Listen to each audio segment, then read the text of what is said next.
Allez, toujours dans les directs. Le direct au salon des pêches de Nantes. J'ai été récupéré sur le stand de jolies têtes.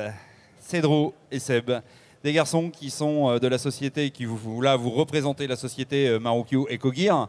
Et puis, je suis allé vous chercher parce que je vous ai présenté il y a 2 ans, 3 ans, à Guillaume, au G. C'est ça. Et il vous a accepté, c'est une catastrophe. Oui, oui, je trouve. Aujourd'hui, il regrette. Hein. Oui, un peu. Ouais, je pense Il est là, il pleure. Il regrette tous les jours. Voilà, mais il ne regrette pas tant que ça, puisque vous êtes venus, vous êtes des pêcheurs en mer, mais plus qu'affûtés. Toi, peut-être bientôt guide de pêche, peut-être. Bientôt guide de pêche, bientôt peut-être, oui, il faudra encore que j'ai l'examen. Tu es encore en formation, puis ton formateur est devant toi, c'est moi. Attention, voilà, c'est ça. Fais gaffe. Hein.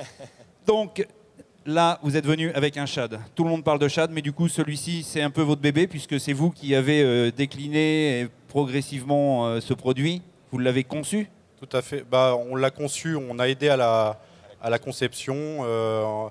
En fait, ça s'est passé justement il y a 3 ans, quand un Japonais est venu. Quel Japonais? Alors, c'est Takaoshi Horimoto. Très important, s'il vous plaît, j'y tiens. Qui est une figure en fait du Japon, de la société Marocu, Ecogear et Noris.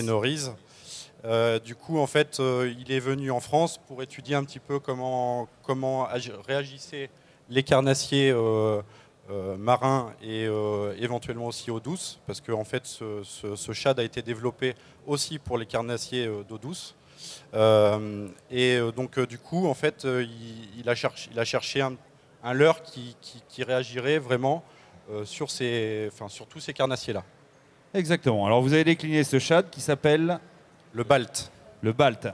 Particularité? La particularité, donc c'est un leurre qui a une redoutable souplesse, qui va avoir la particularité d'être vraiment dense, donc pouvoir bien se lancer, qui déplace beaucoup d'eau, qui a un gros paddle en fait derrière, à l'arrière du leurre.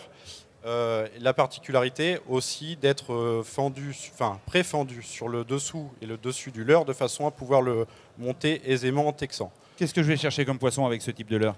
On va pêcher du bar. Donc les coloris en fait sont adaptés pour le bar, pour le maigre, parce qu'on a des coloris aussi qui sont assez flashy. Notamment pour pêcher dans les eaux un petit peu chargées en limon. On va avoir des coloris réalistes, vraiment, donc paillettes ou bien vraiment peints de façon réaliste. Voilà un petit peu les grandes lignées. Là, c'est bien tout ce que tu me dis. Moi, je me souviens de cette petite entrevue à l'époque, parce que j'y étais avec Taka sur le bateau. Et l'anecdote, c'est quoi, Cédro? Tu te souviens? Allez, qu'est-ce qu'on a pris cher, non? Ah c'est peu de le dire. C'est un pêcheur exceptionnel, Taka. Au départ, il paye pas de mine. Il est là, il est présent, il regarde beaucoup, il pêche pas. Il observe. Et puis, au moment où il prend ses cannes, on a un gros souci. C'est lui qui prend tous les poissons. Et pourtant, les gars, vous êtes pêcheurs? Oui, on est pêcheurs, mais bon, à croire qu'on a loupé quelque chose. Bon, c'est un créateur de leurre, designer. Ah, voilà. C'est des leurres qu'il a créés lui, qui sait exactement comment on l'utilise, la nage, le fonctionnement. Et du coup, on voit bien que quand on a tous ces détails-là en main, on a des pêches bien plus efficaces. Moi, je vais aussi mettre mon petit mot sur cette anecdote, puisque j'y étais. Il nous a donné le même leurre que lui avait. Petit poisson nageur. Je m'en rappellerai tout le temps, toute ma vie. Je l'ai toujours en exemplaire. Le Oyster Minnow. Oui, le Oyster Minnow. Il nous en a donné chacun un et on a tous pêché. Et le seul à monter les poissons, on était sur le bateau de Sébastien Gasse, vous étiez à côté. Et lui, il les prenait, c'était une machine à pêcher en non-stop, en non-stop, en non-stop, en non-stop. C'est ça. Et nous, on en faisait un alors que lui en faisait 10. Et il faisait des francs et nous, on tapait les mouchetés à travers, on ne comprenait pas pourquoi. Donc là, il y a un gros travail, il y a une machine à pêcher. Quand il conçoit quelque chose... Et il sait exactement comment il réagit parce qu'après...